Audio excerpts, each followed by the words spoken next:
I should be able to project, but it's getting kind of late. Anyway, this lady is a local legend here in Peterborough, and I've had the pleasure of seeing her work at the recent Elders Gathering at No Gem Space. Leanne Simpson. She's a writer, storyteller, and scholar of Mississauga Anishinaabe ancestry. She has published 3 edited volumes, including Lighting the Eighth Fire, The Liberation, Resurgence, and Protection of Indigenous Nations, and this is an honor song, 20 Years Since the Barricades. Her 3rd book, Dancing on Our Turtle's Back, Stories of Anishinaabe Recreation, Resurgence, and a New Emergence, was published in May 2011. Leanne is also a fiction writer and the recent winner of Briar Patch Magazine's Writing from the Margins contest for short fiction. She lives right here in Peterborough, the inspiration for much of her work, where she homeschools her 2 children. She is currently the co-director of Weekending Anishinaabe Saswansing, a language nest for Anishinaabe families. And she is also a member of the O'Damon Geesis Festival. Leanne Simpson.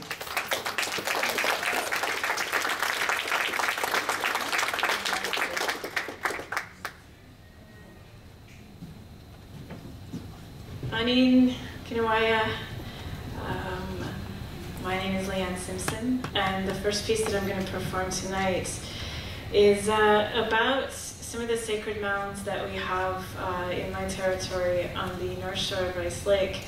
And this past summer, some people were renovating their house and they found some bones because they had built their house on top of this sacred mound.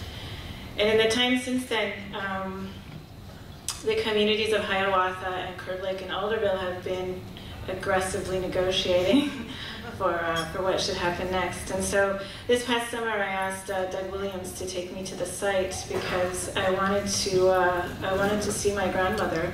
I wanted to see this desecrated grave. And this is my response to that experience. It's told over a track called Wood Carver that's by a tribe called Red, and it came out of a residency that they did here in September, and it's used with their permission, of course.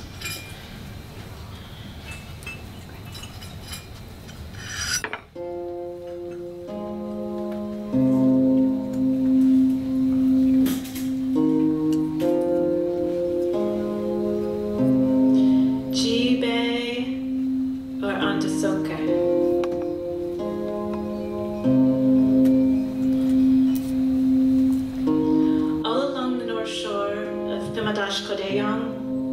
You might call it Rice Lake. All along the north shore of Himadashkodeyong are those burial mounds. Gore Landing, Roach's Point, Sugar Island, Cameron's Point, Hastings, Leviscante. Big mounds, ancient mounds, mounds that cradle the bones of the ones that came before us.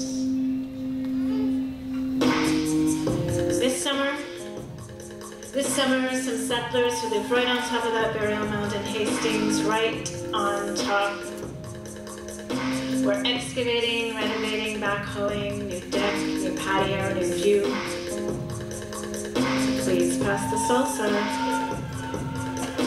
This summer, some settlers who live right on top of that burial mound in Hastings, right on top, were excavating, renovating, backhoeing, new deck, new patio, new view.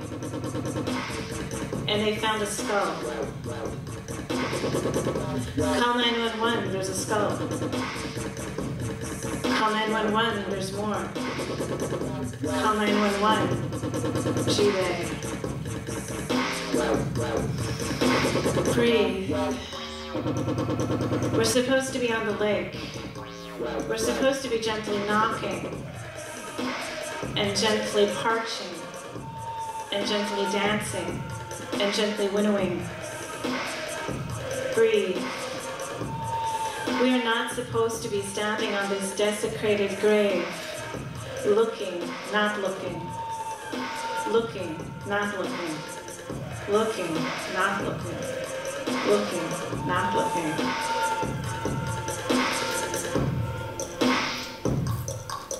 Did I see that right? My skull is in that cardboard box in that white lady's basement. My bones are under that orange tarp from Canadian Tire, cracked, rattling plastic in the wind. My grave is desecrated. My skull is in a cardboard box in that white lady's basement. My bones are under that orange tarp from Canadian Tire, cracked, rattling plastic in the wind like a rake on the sidewalk. My body is tired from carrying the weight of this Shaganashi's house. Ah, no, Kamis, this shouldn't have happened. Your ancestors took such good care. The mound is so clearly marked. Ah, no, Kamis, why are you here? What did you come to tell me? Oh, my Jaganashi, welcome to Kinakachia Nishnagak Ogaming. Enjoy your stay. But like my elder says, please don't stay too long.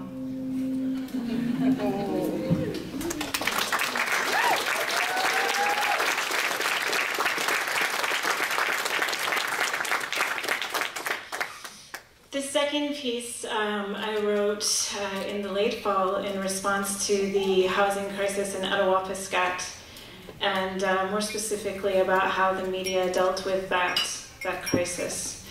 And it's told over a track called War Cry Movement 1 by Chris Dirksen, who is a Cree cellist, who is also going to be at the O'Day Mengises Festival, performing at the Hunter Street main stage. And so this is my dry run for that. It's called A Love Song for Attawapiskat.